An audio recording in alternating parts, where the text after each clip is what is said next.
This podcast, brought to you by Anchor, is currently non-profit making and is based on the second edition coursebook on international history from 1870 to 1945 for Cambridge International AS Level History.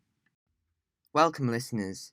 In today's episode, I'll be speaking about the Northern Expedition, the Shanghai Massacre, and the causes and effects of the Long March.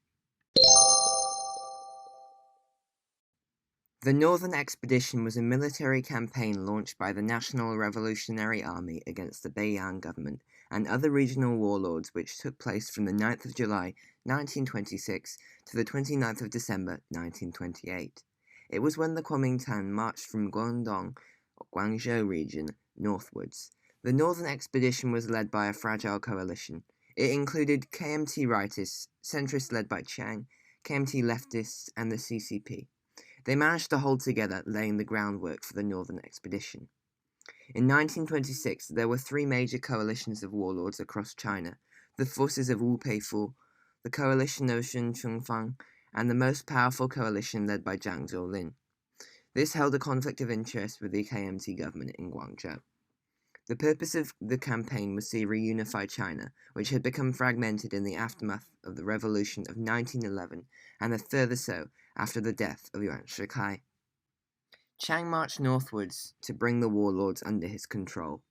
He was successful because the expedition was well planned. During the leadership of Sun Yat-sen, a blueprint had already been developed with the assistance of Soviet military advisors.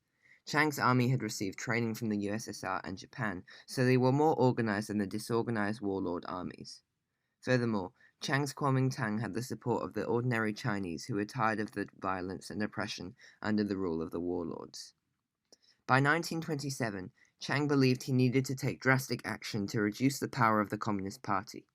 One reason is because the Communists were heavily influenced by a Marxist ideology and wanted a revolution against the warlords who supported Chiang. Overall, the Kuomintang and the Chinese Communists had very differing views. For example, the Kuomintang based their ideas on urban workers, while the Communist ideas were focused on rural peasants. Chiang Kai-shek was concerned that the Communists wanted China to be under Soviet control, and around 1926, Chiang was becoming increasingly concerned of the power of the Communists in Guangzhou, believing they could kidnap him there. By 1927, the Kuomintang had two separate governments, one led by Chiang Kai-shek in Nanchang, and another led by Wang Jingwei in Wuhan. The Wuhan government was dominated by Borodin, who represented the USSR Communists in China, and the left-wing Kuomintang led by Wang Jingwei. Wang had been a close associate of Sun Yat-sen and was prepared to work closely with the Chinese Communist Party, unlike Chiang Kai-shek. Some saw Wang as a more natural leader. On April 12, 1927, Chiang began with the Shanghai Massacre, in which 300 communists were killed, to purge all the communists from the Kuomintang Party. Communist cells were raided and communist labor unions were eliminated, while many suspects were shot down. The purge spread to other areas, including Nanjing and Guangdong. In response, the Wuhan government dismissed Chiang as a commander-in-chief of the National Revolutionary Army. Chiang ignored this and formed his own government in Nanjing.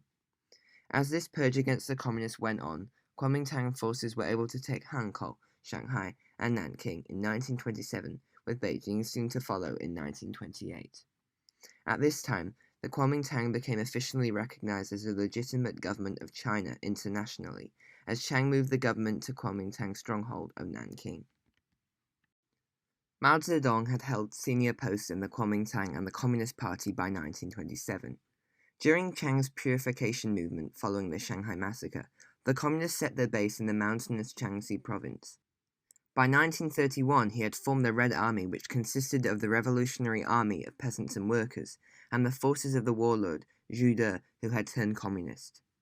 Mao formed the Soviet Republic of China, becoming their chairman. Their popularity was increasing, especially among peasants and factory workers, which threatened the control of the Kuomintang. Chiang Kai-shek operated 5 extermination campaigns against the Communist Party from 1930 to 1934. One of the most significant campaigns led to the Long March. In the Jiangxi province, the Communists and Soviets are surrounded by the Kuomintang, who with 500,000 troops are advancing, slowly building blockhouses, digging trenches, and putting up barbed wires, restricting the access of food, fuel, ammunition, and weapons to the Communists. Otto Braun, a German communist and Kuomintang agent, convinced the communists into abandoning guerrilla warfare and expelling Mao Zedong from the Central Committee. With his new role in charge, he launched a number of pitched battles, which ultimately failed. By the summer of 1934, the communists were surrounded by 4 lines of blockhouses and faced a severe food shortage, and by October 1934, the communists had lost half of their territory and at least 60,000 troops.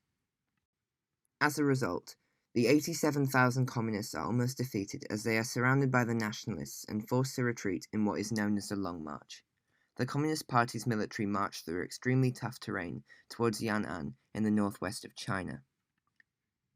They were instructed to take as much equipment and guns as possible, and it took them 6 weeks to break out of the 4 rows of blockhouses. At the end of November 1934, the Red Army reached the Chiang River and had lost over half their forces fighting the Kuomintang. In January 1935, at a meeting in Zunyi, Braun was blamed for the defeat at the Chiang River because the large quantity of equipment he ordered them to carry slowed them down, and the retreat that he planned was in a straight line, which helped the Kuomintang to predict their route. As a result, the leadership of the march was handed over to Mao and Zhu De, who formed new tactics which consisted of changing routes and splitting up their forces. The Red Army was trained in guerrilla warfare in order to reduce the loss of numbers, and had 8 rules to follow which were outlined by Mao. These rules included 1. Speak politely. 2. Pay fairly for what you buy. 3. Return anything you borrow. 4. Pay for everything you damage. 5. Don't hit or swear at people. 6. Don't damage crops. 7. Don't take liberties with women. 8. Don't ill-treat prisoners. In October 1935, after crossing 24 rivers and 18 mountain ranges, walking an average of 38 kilometers a day, with a total of 9,600 miles, and fighting in dozens of battles, just 20,000 communists arrived at the communist base in Yan'an. Despite their heavy losses, the Long March was incredibly important for the Communist Party of China. One reason is because after their long journey, 20,000 out of a roughly 100,000 arrived at the Second Red Army base in Yan'an. This is important as the survivors were seen as heroes.